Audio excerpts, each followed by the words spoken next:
Okay, so we are live. Thank you so much, everyone, for joining us for this new session of the Let Us Talk It ZIPINAR. So, where learnings and knowledge are shared.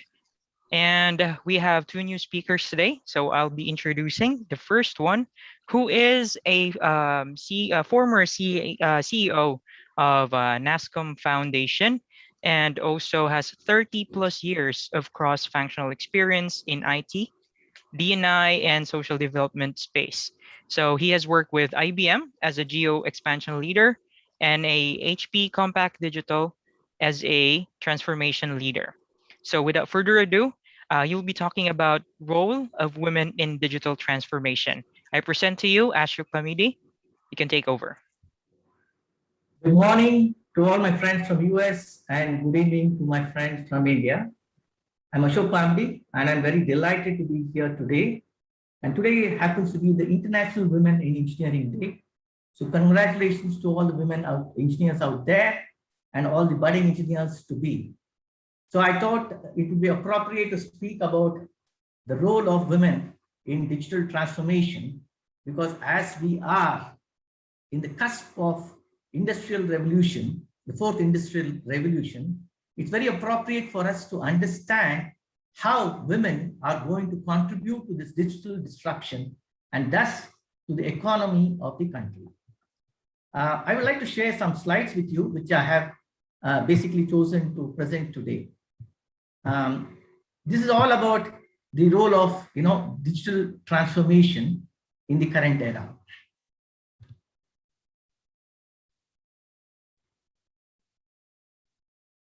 I guess you can see my slides, but as in every technology has, I do have some challenges in moving my slides. So I'll do my best, but even otherwise, I think I can manage without the slides as well. What I'll do is I'll stop sharing and try to reshare the slides so that it becomes easier, because I've taken some pains to make the slides. So obviously, I would definitely like to show the slides which I've done for you. But having said that, one of the key things which is happening the world over is the question is, why is it that we are specifically looking at women, and what really makes women contribute to this digital transformation? So answer to this is very simple, that today we have approximately 48% of the population worldwide are women. That's almost 50% of them are women. While it can have some regional imbalances, some of them could be at 46, some of them at 48.6, and so on and so forth. But nevertheless, it's almost at a 50-50, I would say, world over. Another very important aspect one has to understand, women today are actually contributing to just 37% of the GDP. A country like ours, which is India, is about 17%, US is around 40%, and probably China is around 41%. So overall, it's about 37%. It's not good. Obviously, we can do much more than what we have today. The other important aspect is, in case countries achieve gender parity, then we can add $12 trillion to the economy, $12 trillion. Again, some of the countries can do much better than that, and some countries can do, slightly, not so good as that. But nevertheless, it's a cumulative figure of $12 trillion. And that's not a small number by any standards. So that's a very important element for us to really look at getting the women into the workforce. But having said that, I would like to say that actually women belong to all places where decisions are being made. What do you mean by women belonging to all places where decisions are being made? This is a very important element which we have to look at it. The reason is, be it, let's say, a simple aspect of shopping, or be it in simple aspects of, let's say, procuring a house, or looking at, let's say, a children's education or elderly care, we do see that women are actually making very big decisions. In this context, I would like to give an example of what really happened a couple of years ago. There's a German bank, and I'm sure you must have heard of Deutsche Bank, right? Deutsche Bank is based out of Germany. And they're there in almost all parts of the world, and including in India. So when they had to set up these operations here in India, they found out that a very interesting thing actually was being observed. So they put their high profile women leaders from other parts of the world to understand the banking system in India and also the spend, what really happens in consumers. And to their surprise, they found that women, many of them who are actually not working, they are what many of them call them as homemakers. They're actually the ones who are taking decisions in either A, procurement houses, or planning holidays, or children's education, or looking after the elderly. They realize that women have a lot of powers in many places where actually they may not be working, but still they take a lot of economic decisions. Based on that, they came out with a plan called as Eve's banking system.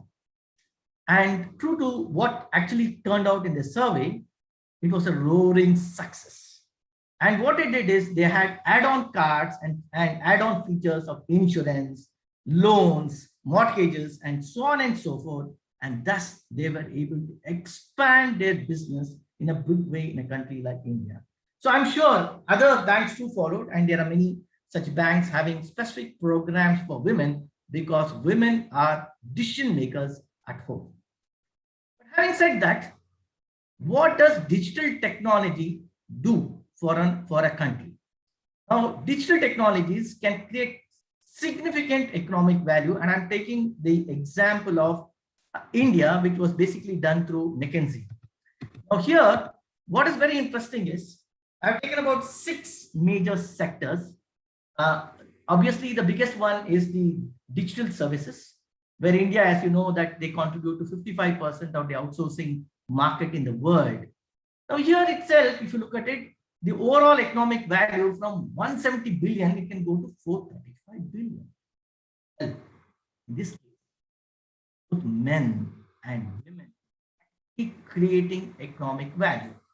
Now, as I'm speaking on digital services, 35% of this particular workforce are women, right? Only 35.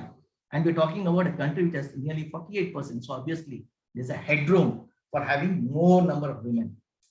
Second aspect which is there is we don't have so many leaders. And coming to technology, obviously, we have only 20%. So obviously, there's a whole lot of opportunities to really create digital disruption in digital services where India is leading. Now, this applies to many other countries in the world because disruption today has become a main thing. And thanks to pandemic, you find that many digital companies today have actually grown 200%. Now, just not digital companies, there are various other sectors which are growing. Let's pick up another area called healthcare. And we all know that healthcare is largely comprised of women. Now, what's the aspects of digital disruption? In a country like ours, and it could be true for emerging countries as well as sub-Saharan as well as African countries, the number of doctors are less. The number of beds, for example, in India is 0.7 to 1,000. That is, we have only 0.7 beds to 1,000 patients, right? So the number of beds are much less compared to, let's say, even China has got 2.5. So obviously, there's a lack of enough number of doctors as well as nursing system. What is really happening today in a country like ours? Digital technologies are actually pervading the healthcare systems in the country, and we have remote health facilities. Telemedicines are coming. Other technologies like IoT, other technologies like small portable ECG machines where it doesn't require electricity, it runs on battery and can be operated by any technicians, need not be doctors. So these are all the new disruptive technologies which is making way in a very, very big way in emerging markets. So what's good in one part of an emerging market is good for the world, right? So what's good for India can be good for, let's say, Latin America as well as Africa and other parts of Asian markets as well. So this is some major disruption happening in healthcare. And look at the data. I'm talking just about India out here. From $1 billion, it can reach to $10 billion by 2025. Let's take another one which is actually making a significant inroads in digital disruption. That is education. As you're all aware, the last 1 year to 1.5 years, the education system got disrupted. Many students couldn't go to schools or colleges. But did education stop? The answer was no.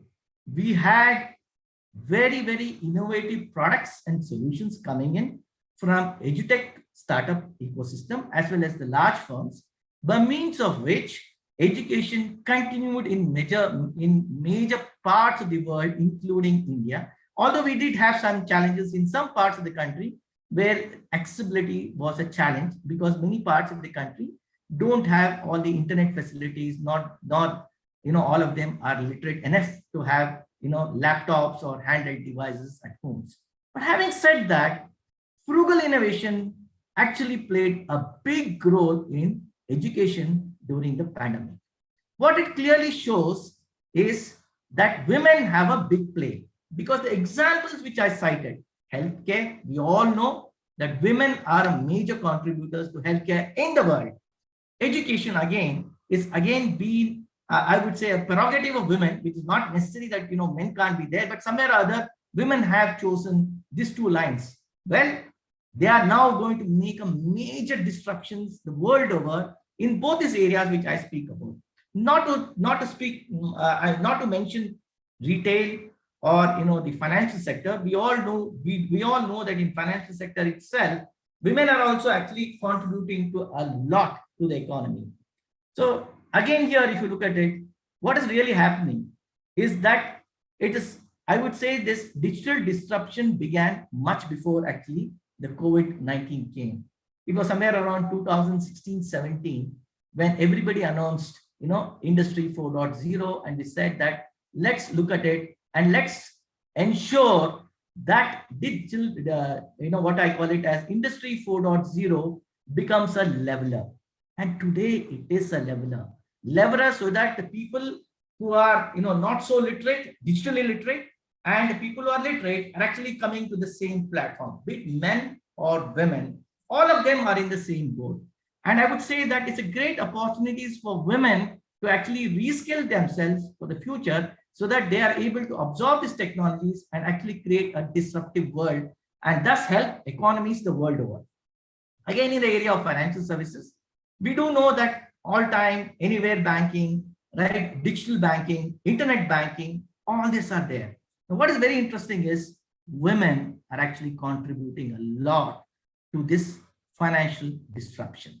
Now, this is not necessarily only in an emerging markets. This is true for matured markets like in, let's say, Germany or France or US or Japan. Everywhere you find that women are actually contributing to this digital disruptions. The other area is retail. And we all know that it was the e-commerce, the e-tailers actually which were helping all citizens all over the world during the time of lockdowns in many parts of the world. It was actually the e-commerce companies which actually delivered not only food, but medicines too, currently as I speak. Again, thanks to disruptive technologies like drones, which are actually helping people in delivering medicines and food to remotest parts of the country. Again, here we find women are actually contributing a lot in the disruptive way of delivering goods and services. Again, this again is a big sector which will see a big boom, and you'll find that women will be contributing a lot to this economy, because apart from they being a big consumer of products, they're also the ones who are actually creating disruptive technologies for the future. Now, in all these aspects, while we did speak about technology, we believe that people are at the heart of digital transformation, because you can use data at one end and technology at the other end, but it's the people which are going to make a difference. And in this, when I mean people, it's both men and women, and they are going to drive digital transformation of the future. So this is a very interesting chart, which is true for just not India, it's true for all emerging markets. What's really happening is that in many countries which cannot afford so much of education, let's say a tertiary education, we do see that girl education is becoming more or less mandatory in many parts of the world, including a country like India. But even then, we do have a lot of them as not literate, and quite a lot of them having also tertiary education. In fact, we have more postgraduates women in India than men. But what is very interesting, when you look at the labor force participation, we are finding that not so literate people are actually contributing to the economy because they are in the agriculture and non-farm sector, and they're actually bulk of them are women. In fact, 80% of them are women there. Then what happens is, in the middle, when they're actually completing the schooling, they're actually leaving the workforce and are actually getting married and sitting at home. And then the tertiary education are again contributing to the economy. It's a very peculiar, I would call it a U curve, which is there. Now, this is true for almost all, I would say emerging markets as well, because the girls in many countries are actually getting married off at 18 years and odd, sometimes even younger, and they choose not to work. Now imagine a situation where you have this set of girls who are actually, quite educated in terms of passing middle school and secondary. You're bringing back to the workforce in a disruptive way of working. Example, you can have them as, nurses who are using, who are able to see ECG machines or helping them in telemedicine. One example. The other example is, I talk about e-commerce, right? And thanks to the overall approach today, we find a lot of young boys and girls, of course, are actually contributing to the economy by ensuring, what I call them as gig workers.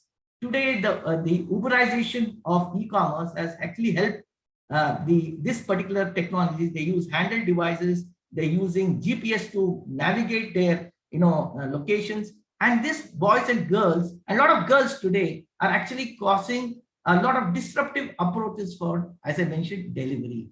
And these are all disruptive technologies which are actually contributing to the economy. So what is required is this middle and secondary, people who are past the middle schools and secondary schools actually have to come back to the workforce. And that will create a huge economic benefit to the country. Majority of the countries also follow what is called as M curve. And what I'm talking to you is about the data which I picked up from ILO, where majority of them, work up to 25 years and then 25, 30 years and suddenly drop after, once they are probably married or, elderly care. And again, after some 40 years, they get back to work, and 42, then they drop down again at around 64. So this is a typical end curve, which is there, that you have again a huge population, which are actually can contribute to the economy. They actually drop off. And when I'm talking about it, it's only women. Now, again, countries like Japan have done exceedingly well by ensuring that that M in the middle is actually dropped.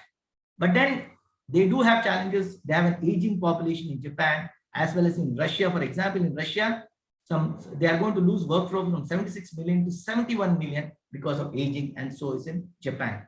So what is very important is to get women back to the workforce and actually help not only the economy, but also help in a very disruptive way of working, so that it creates a much faster way of increasing the GDP of that respective nation.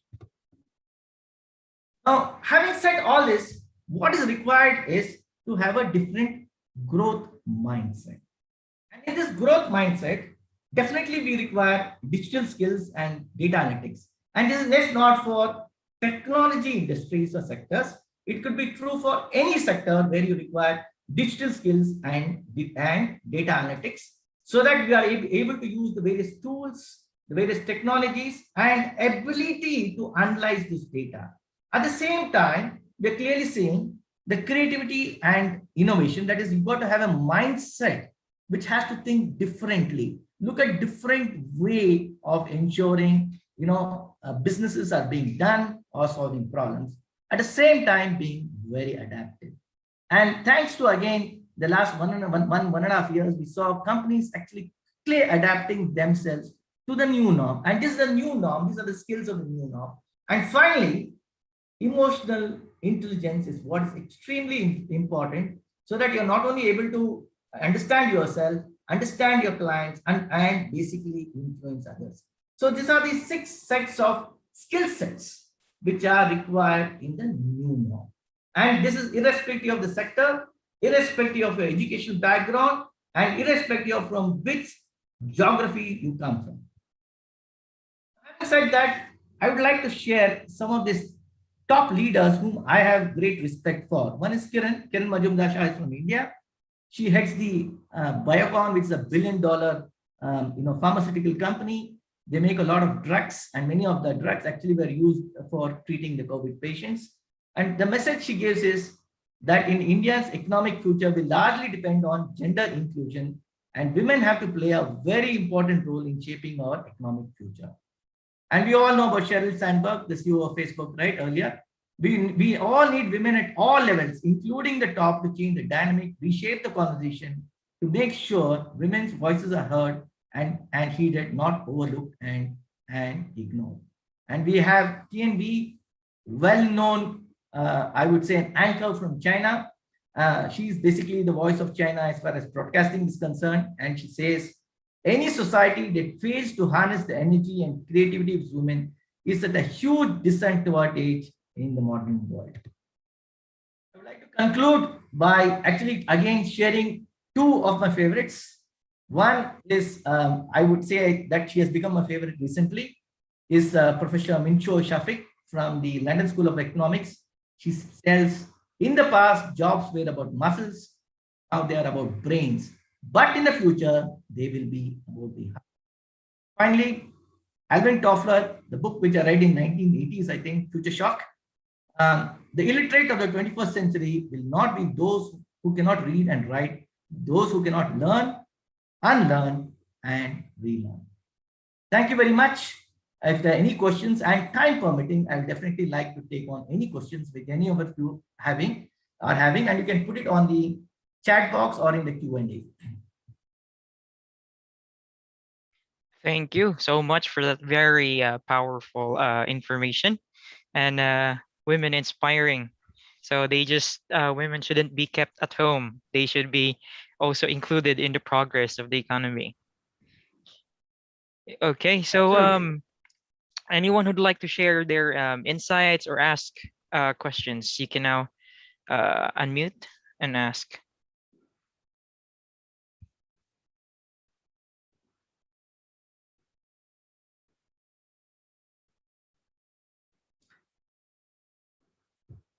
Go ahead, anyone. You can feel free to unmute yourself.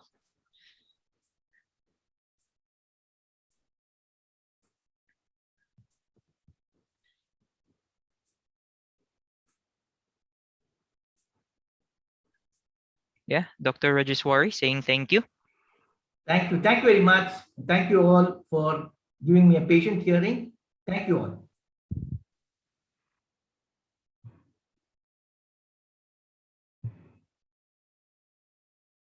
Okay.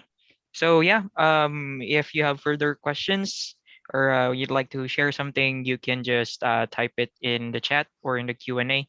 So I guess we can proceed and start early with our next interesting topic for today. All right. So there is a question: is it possible to be happy and completely blissful in any situation? Now, this will be presented by a senior technical product manager. Now, as Ashok Pamidi said, women should also be leaders. So this is what she will be proving now. And so she's a technical product manager, but she'll be talking about today about being happy the yoga way. She's a professional yoga instructor and will be giving us insightful topic today and maybe asking us to stretch some muscles today. You can now take over, Srilata. Thank you for that introduction. I'll start sharing my presentation.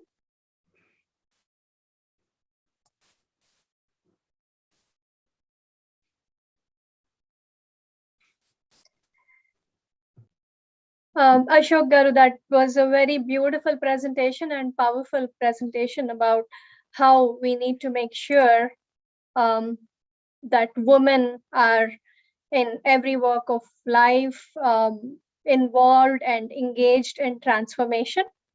And before I start, I would like to confirm that you can see my screen.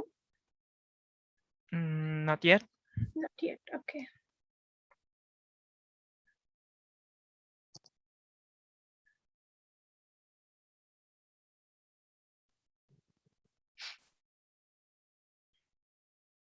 There it is. Yeah. Okay. So my today's topic that I think it's very interesting is being happy the yoga way.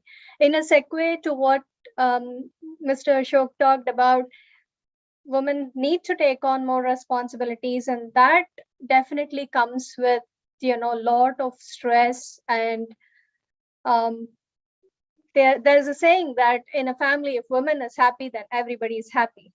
So with that segue, I want to start out with a prayer actually today. So this I think everybody knows, the Vedic mantra.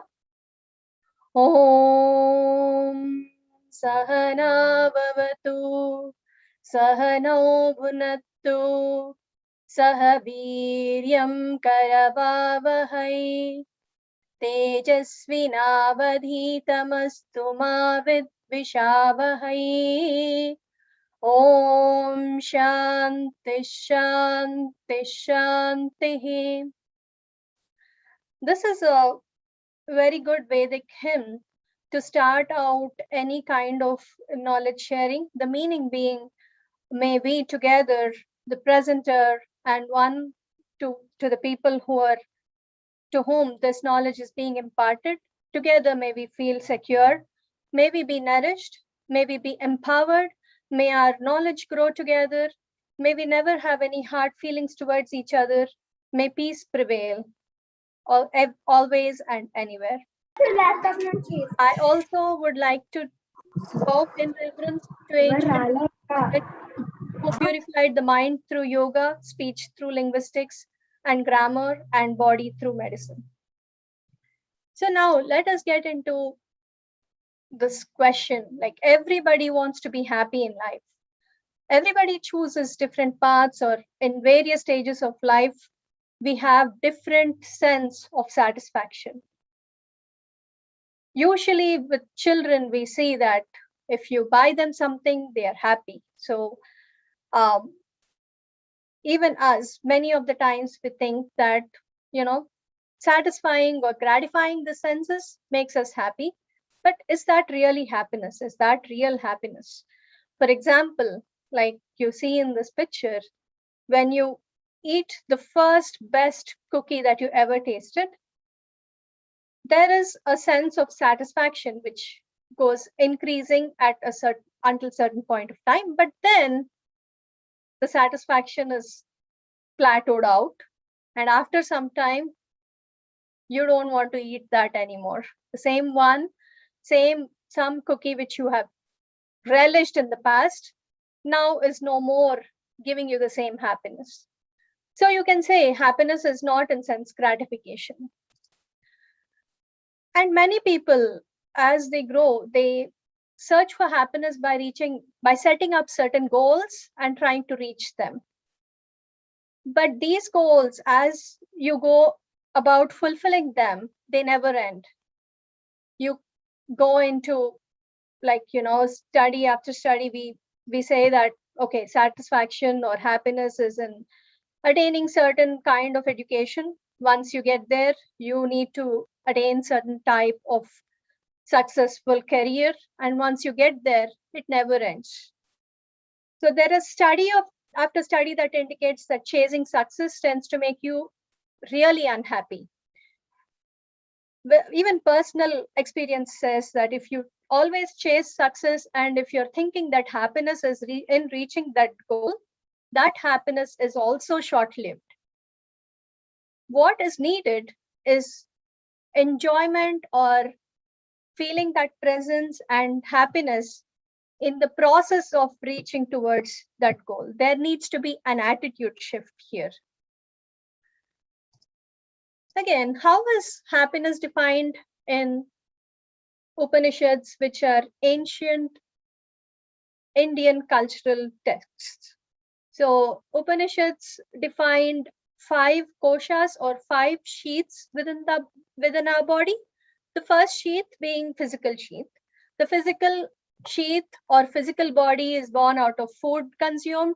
It is sustained by the food, and it gets dissolved in the earth, whatever food we consume is dissolved into the 5 elements. So that's the physical sheath. The second sheath is the energy sheath, the life force sheath. Any energy we have is coming in from this particular sheath. The flow of prana into every cell inside the physical sheath is this energy sheath and keeps the body alive and healthy. And then there is a mental sheath. The mental sheath is comprising of your mind, memory, and it's a conglomeration of your thoughts, and it responds to sense organs.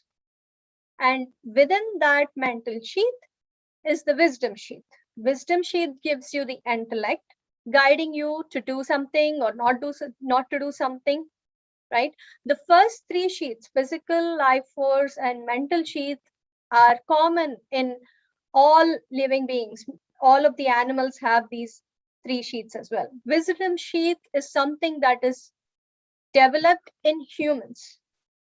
And within that wisdom sheath, if you go further, deeper within, you see the bliss body. So that if you reach your bliss body, that is the perfect state of health, total sense of happiness. It's devoid of emotions. It's complete silence. So now, yoga is the way which is helping us reach that particular bliss state. So now, what is yoga? We want to answer that question. Yoga means to unite or to join. This is an integration of mind, body, and soul. Patanjali Yoga Sutras define yoga as yoga chitta vritti nirodha, meaning yoga is stopping of all disturbances of the consciousness. The Bhagavad Gita defines yoga in several ways. Equanimity is yoga. Yoga is skill or efficiency in action. Yoga is destroyer of suffering. So yoga is not just the physical asanas that we do or poses that everyone is familiar with. If you're only thinking that yoga is reaching certain pose or doing some kind of specific curvature in your body, then you're only getting very small part of what yoga has to offer. So again, happiness cannot happen without physical well-being.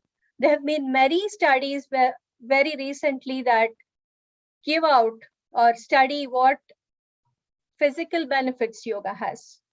So if you look at the cellular level as well, yoga is, there have been studies that prove that even at a chromosomal level, the chromosomes have caps which are called telomeres, and usually with normal aging the length of the telomeres decrease, but due to practicing of yoga it has been studied that the telomere length will not have any impact. So then that means the longevity of cells and health of cells is increasing. So practice of yoga is also acting not only at what we can observe, but even at a very cellular level of each person.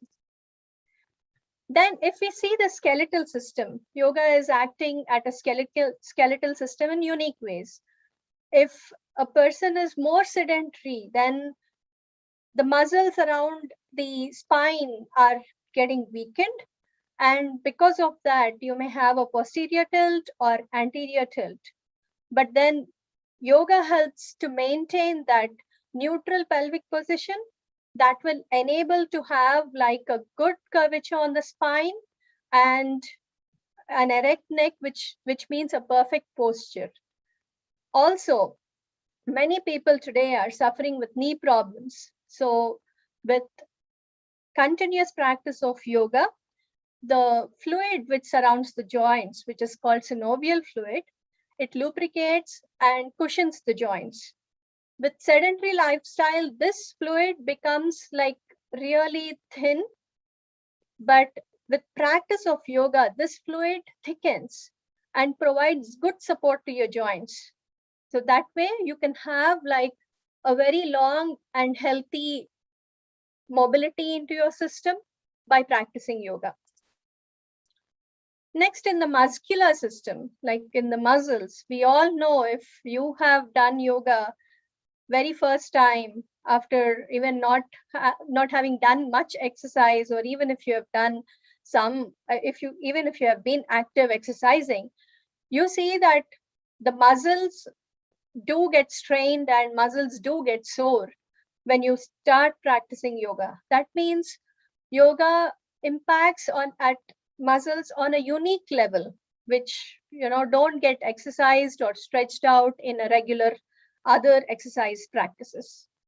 So not only yoga helps your muscles, but different physiological systems are also helped by yoga, because for example, in the camel pose, which is shown here, this facilitates increasing of the chest cavity. So there is a way for lungs to even expand more.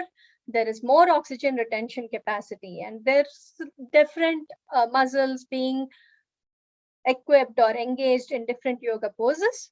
So there is a lot of benefit of yoga even in the muscular system.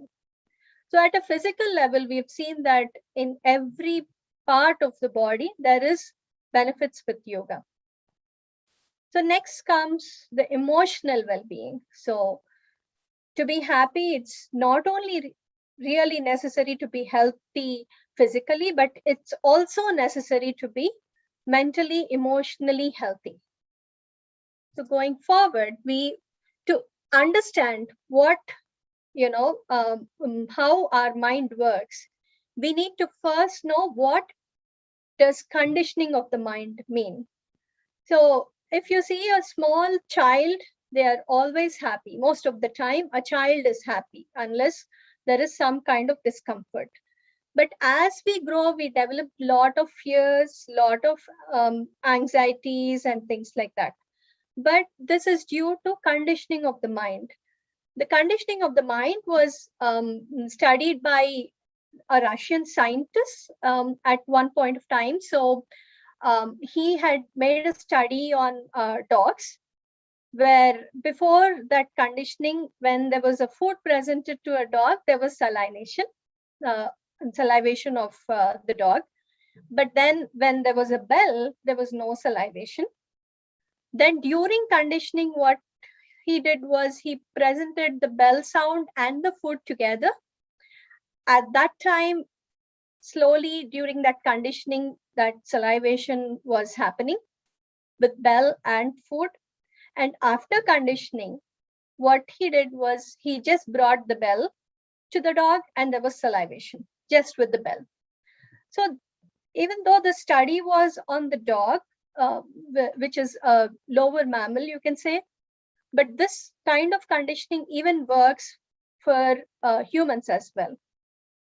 So if you see, if there is some kind of, let's say, a temperament, character, or personality which each person has, the past memories that we have and early life experiences and beliefs will all affect how we are going to respond to a situation. So if there is any external trigger that causes us to think about and respond, we're going to use all our subdued memories, life experiences, and all of these situations to react to that particular trigger. If we have reacted in that particular situation as a negative way, those negative thoughts come in automatically, and those negative thoughts turn into negative reactions and feelings, and this is a cycle which you have to work towards to break it. So that also creates stress. The overworking of your negative thoughts, feelings, and emotion creates stress. So how does stress work into your mind? So basically, there is hypothalamus gland in our brain which keeps us balanced. And if there is an imbalance, it gives a message to pituitary gland, and the pituitary gland sends a message to the adrenal gland or the kidneys to secrete certain hormones. The important thing to note here is what happens in stress is hormones get released, and these hormones send out message to the heart, to the hands, and to our legs to prepare for a fight or a flight scenario. So when there is stress, you are either preparing to fight that stress out or to run away from that situation. So these are physical indications. Your heartbeat really becomes, very fast. You see trembling, or you see dilated pupils. So that's how our body reacts, and that is good. In terms of stress, it's good for the body, because this particular mechanism was designed for our survival. So in past, and when ancient man was living in the forest, this was the only way. Like, you need more energy to your legs and hands if there is a tiger, so you can run away. So this is the kind of system that was devised and still acting, but it is like overacting at this particular point, because we don't have that life threatening or survival situation today. But stress is still good. Like, there are two kinds of stress. It's either de-stress or eustress. So when there is a de-stress, that means it's not a good kind of stress. But eustress is a positive stress. If there is a little bit of stress and you are in that balance of a situation where it's eustress, that means you're heightened in your awareness, in your focus, in your thinking, and in your emotional balance. So there is more activity within you when you are in a eustress situation. But if you go on, if the stress is lesser than eustress, or if the stress is greater than that point, then you are not in your best stimulated conditions. Like, in your behavioral efficiency, you are lesser, because your selectivity is impacted if there is a de-stress, or you are burnt out, or if there's too little stress, you're bored, you're confused, you have an impaired attention. So it's always necessary that we need to keep ourselves in balance. Next, we see what is the impact of having too much stress. So in the situation where the nervous system gets excited and you go into too much stress, you're seeing that there is dilated pupils, there is increase in heartbeat, there is relaxation in airways. So that means you are breathing faster, and your digestive system does not perform as much. So what you are seeing over here is the reaction of that physiological systems in stress. But if you keep that stress within that eustress level, then the body can come back into rest and digestion once that particular stress can pass. So in that rest and digestion scenario, then you are able to relax your physiological systems. Your digestion will increase, your relaxation will increase, your airways get constricted, so there's more lengthier breathing process. So what you see in these two different systems, in case of parasympathetic system or sympathetic nervous system acting, there is only one thing which you can control, which is breathing. So you cannot control your heartbeat, you cannot control what happens to your blood pressure, but what you can control is your breathing. So as long as you have seen that mind is impacting body in case of stress, but this acts in the reverse way also. Mind can impact body, body can also impact mind. So if you make sure that you are breathing slowly, then you can reverse message your nervous system to slow down the release of hormones, and you can go into that rest and digest scenarios. That is only thing which even is working in yoga. Again, in the stress, in a stressful situation, I would like to bring about what is different parts of the brain, right? In a stressful situation, there is a part of the brain called amygdala, which actually acts very fast. Like, amygdala in the state of fight or flight gives quick responses to to the different systems and gives you the quick responses. So because there is no time to act in terms of that stressful scenario that I talked about in the ancient times, there is only a fight or a flight scenario, right? So in this primitive brain, you're you're actually not thinking. There is a quick kind of emotional response in terms of fear or anxiety or aggression. But if you go with slow breathing and if you give time, then the frontal cortex of the brain can act. And this frontal cortex is related to executive abilities, related to determining good or bad, or it can give more complex behaviors and complex thinking time to act, and you can act in wisdom. So this is all science and biological systems. But if you see the 8 limbs of yoga that Patanjali laid out for us, it is so connected with how the body is acting in stress as well. So the 8 limbs of yoga, first one is ethics, social ethics or yamas that you should follow. It is similar in every culture. Uh, every culture around the world says be kind, be truthful, act in moderation, act generously, etc. So the social ethics we need to follow as a first step. And the second step is the personal purification practices like be pure, be content, be auspicious, like be hardworking, have self-study and surrender to God. The third step is asana. And why Patanjali Maharshi gives so importance to asana is these are in some comfortable positions that can apply. So this helps the body go into that austerity or tapas scenario and helps the body to be more active, because we have seen that in case of distress where there is no particular stimulation, still we are in distress. Like previously we saw that graph in the impaired attention scenario, we are still in distress. Asana will definitely help in that particular scenario by making our mind and body more active. And then comes pranayama. So as you're going into a steady state of asana, slowly you practice an asana, become steady in an asana, and then you practice the asana with mindful breathing.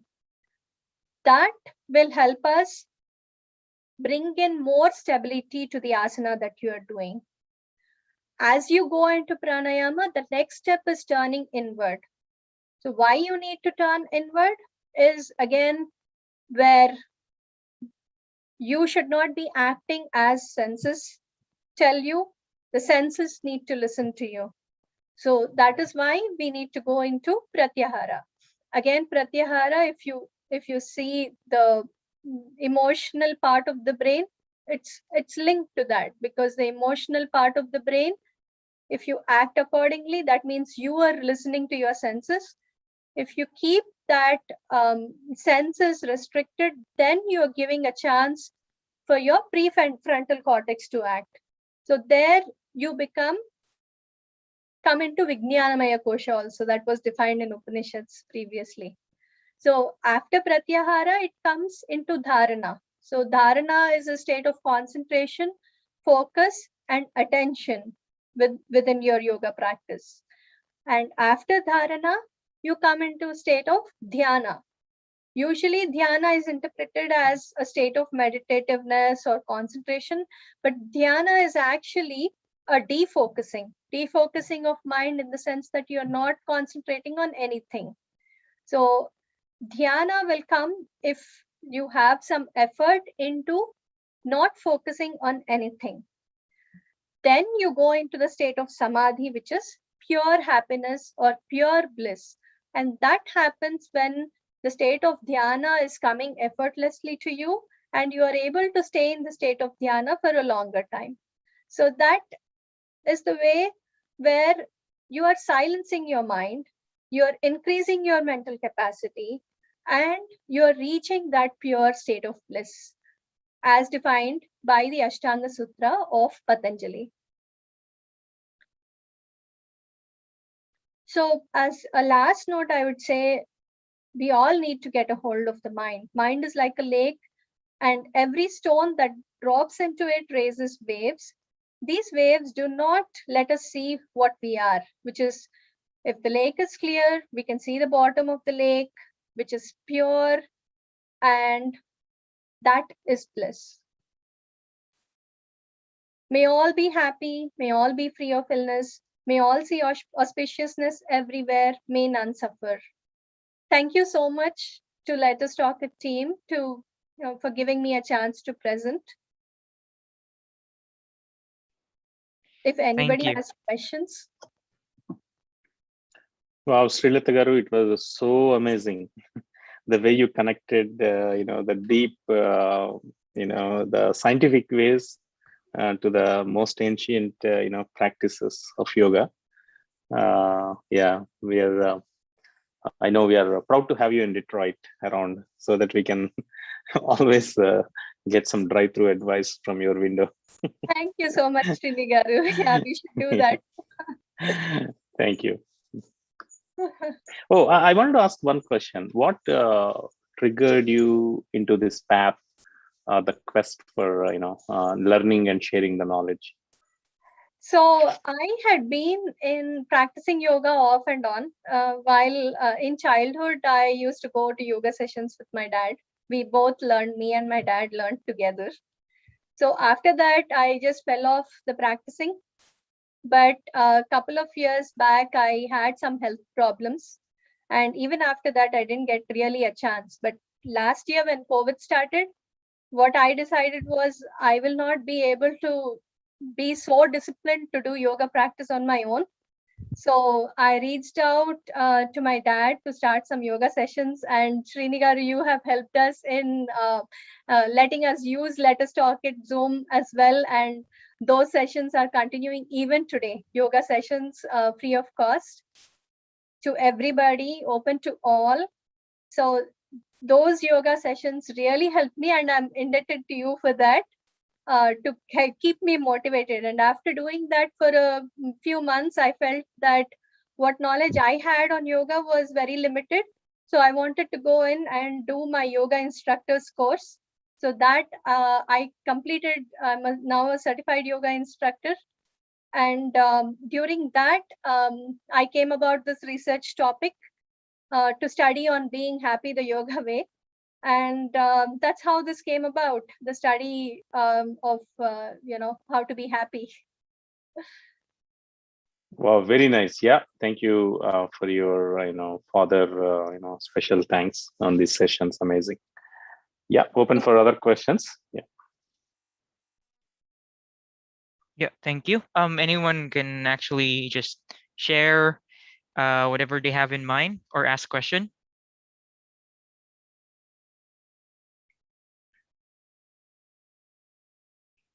Yeah, feel free to unmute.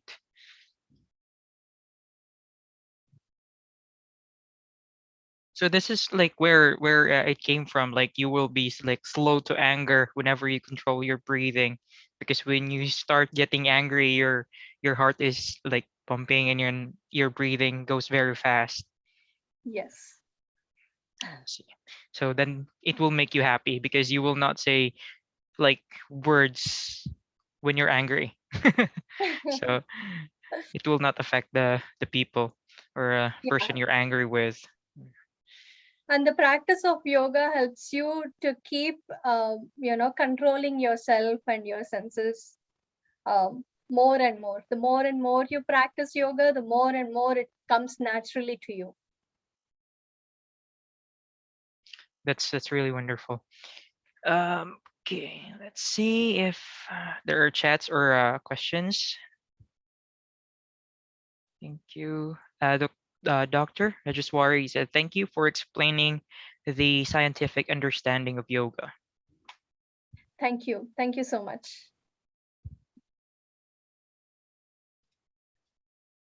Okay. So I cannot see anybody wanting to chat. So well, speakers, thank you so much for your effort, for your time, for your knowledge being shared to everyone with today's session. That's really both interesting topics, and like it's connecting because like role of women to empowerment, and then a, like a woman empowering more knowledge. Being happy in a yoga way. All right. So now, we also just to let everyone know that we have our live youth Let Us Talk It webinar every Saturday at 4 p.m. Eastern Time. So this week Saturday we are having a special interactive session with our youth and their parents at 12 p.m. Eastern Time. So if you have time, please try to join that session. It is important for everyone to better understand our youth and their needs. As always, you can join our preparation sessions every Tuesdays and Thursday at 4:30 p.m. Eastern Time by registering at our website, letustalkit.com/youth. So for younger youth group, we have live webinars every other Friday at 8:30 p.m. Eastern Time.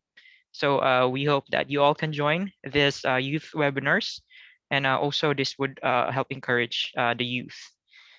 All right.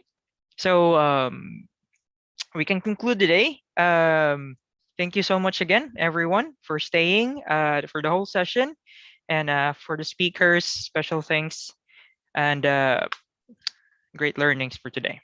All right. So thank you, and see you around, everyone. Have a great day. Have a great Thank day. you. Thank you all.